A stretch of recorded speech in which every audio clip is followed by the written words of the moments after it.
Hello, children. How are you? I hope you all are very fine.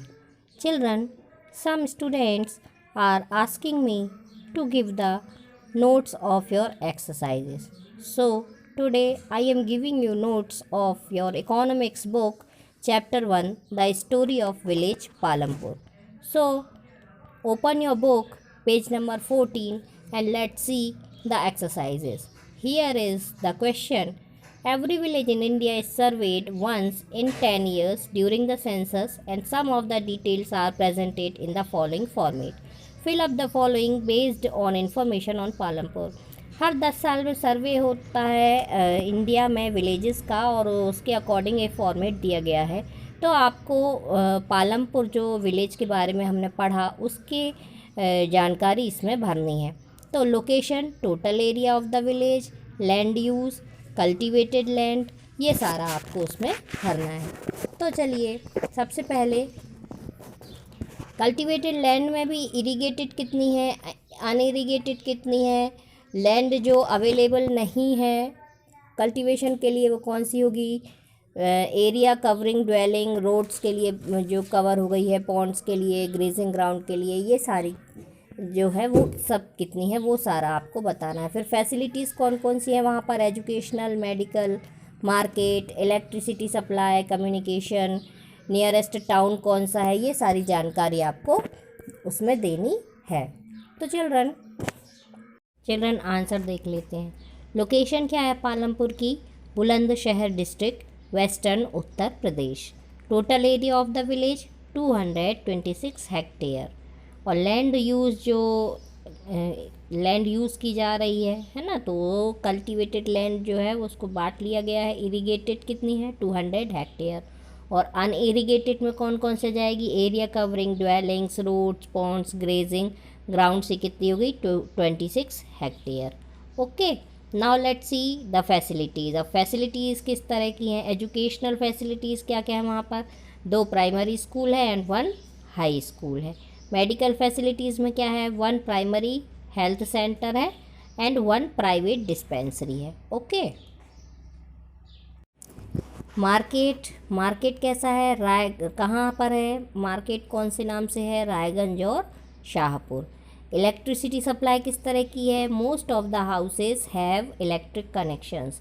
Electricity powers all the tube wells in the fields and is used in various types of small businesses. अब electricity जो है लगभग सभी घरों में है, और tube wells वगैरह जो हैं वो भी इलेक्ट्रिसिटी पावर से ही चलते हैं खेतों में, और इसके साथ साथ दूसरे स्मॉल बिजनेसेस के लिए भी इलेक्ट्रिसिटी प्रोवाइड करवाई गई है। कम्युनिकेशन कैसा है, well connected with neighbouring villages and towns, 3 kilometre from Raiganj, all weather roads connected it to Raiganj and further on to Shahpur. Many kind of transport like bullock cart, tongas, bogies, motorcycles, jeeps, tractors and truck are present. अब ये जो communication है यह भी बहुत अच्छा है, villages और टाउन से ज़्यादा दूर नहीं है, रायगंज से मात्र 3 किलोमीटर की दूरी पर है। और जो रायगंज है उसमें सभी मतलब जो रोड है वो बहुत अच्छी बनी हुई है, तो किसी भी मौसम में आना जाना हो सकता है। और शाहपुर के साथ भी यही कंडीशन है, बहुत सारे ट्रांसपोर्ट सिस्टम भी वहाँ पर अवेलेबल हैं। चलिए, अब तो let's see the question number 2। Modern farming methods require more inputs which are manufactured in industry. Do you agree? अब modern farming methods involves the use of high yielding variety seeds.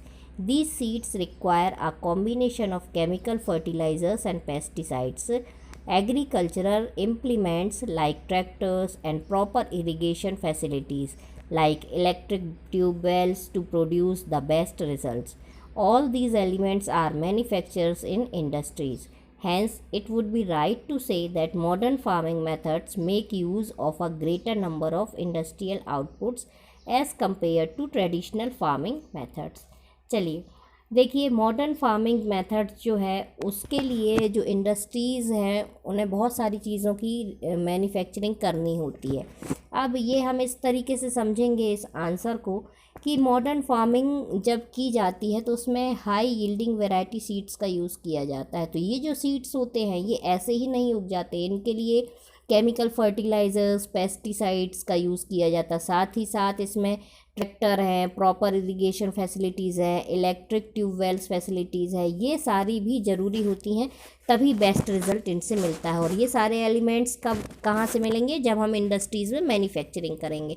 तो ये कहना सही है कि मॉडर्न फार्मिंग मेथड के लिए जो इंडस्ट्रीज़ हैं उन्हें बहुत सारे जो प्रोडक्शन है, बहुत सारे चीज़ें हैं उनको मैन्युफैक्चर करना होता है ट्रेडिशनल फार्मिंग मेथड के कंपैरिजन में। Now let's see the question number 3। How did the spread of electricity help farmers in Palampur? अब इलेक्ट्रिसिटी जो है वो किस तरह से पालमपुर के फार्मर्स की हेल्प करती है? So let's see the answer. The spread of electricity has helped the farmers to Palampur village in the following ways. Most of the houses have electric connections. Electricity is used to run tube wells in the fields.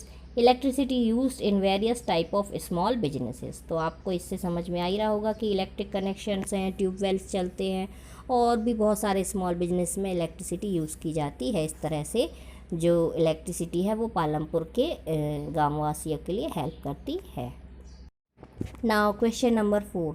Is it important to increase the area under irrigation? Why? So let's see the answer. India is an agricultural country. Nearly 2/3 of the people are dependent on farming for their livelihood. But of the total cultivated area in the country, a little less than 40% is irrigated even today. In the remaining areas, farming is largely dependent on rainfall, which is irregular and uncertain. Modern farming method cannot be used in the absence of assured adequate water supplies. India cannot achieve the goal of self-sufficiency in food grains unless the area under irrigation is increased. तो question है कि क्या ये ज़रूरी है कि जो area है इरिगेशन के लिए इंक्रीज़ किया जाए, मीन्स जो सिंचाई का जो एरिया है वो बढ़ाया जाए, और क्यों बढ़ाया जाना चाहिए? तो हमारा जो भारत है वो एग्रीकल्चरल कंट्री है और लगभग 2/3 पीपल जो हैं वो फार्मिंग पर ही डिपेंड होते हैं अपने जीवन यापन के लिए। अब जो कल्टीवेटेड एरिया है हमारे देश में वो सिर्फ 40% है या उससे भी कम है। तो आज के समय में क्या है, ये जो रेनफॉल पर जो डिपेंड होती है एग्रीकल्चर, उसकी वजह से क्योंकि रेनफॉल जो है वो अनसर्टेन होता है, इरेगुलर होता है, कभी नहीं होता है, कभी बहुत ज़्यादा हो जाता है।